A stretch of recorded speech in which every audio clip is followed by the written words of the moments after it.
Farruh Maqsudovich, narkozdan uyg'onmay qolish mumkinmi? Narkozdan uyg'onmay qolish bu umumiy tushuncha, umumiy tushuncha. Planli operatsiyalarda bemorda qo'shimcha hech qanaqangi kasalliklar bo'lmasligi, praktik sog'lom odamlarda narkozdan uyg'onmaslik holati deyarli kuzatilmaydi. Deyarli kuzatilmaydi. Xo'p, kimlarda kuzatiladi?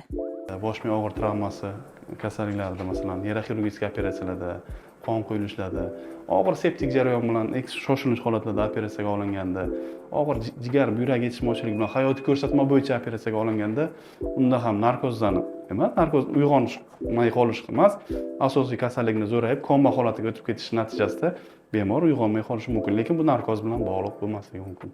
Eng muhimi, narkozni turi bemor yoshi, individual holatiga qarab tanlanadi. Aktual savollardan biri, nega operatsiyadan oldin hatto suv ham ichish mumkin emas? Bu bemorning o'zini xavfsizligi uchun, anesteziologlarning ham bir xavfsizligi uchun talab qilinadigan narsa.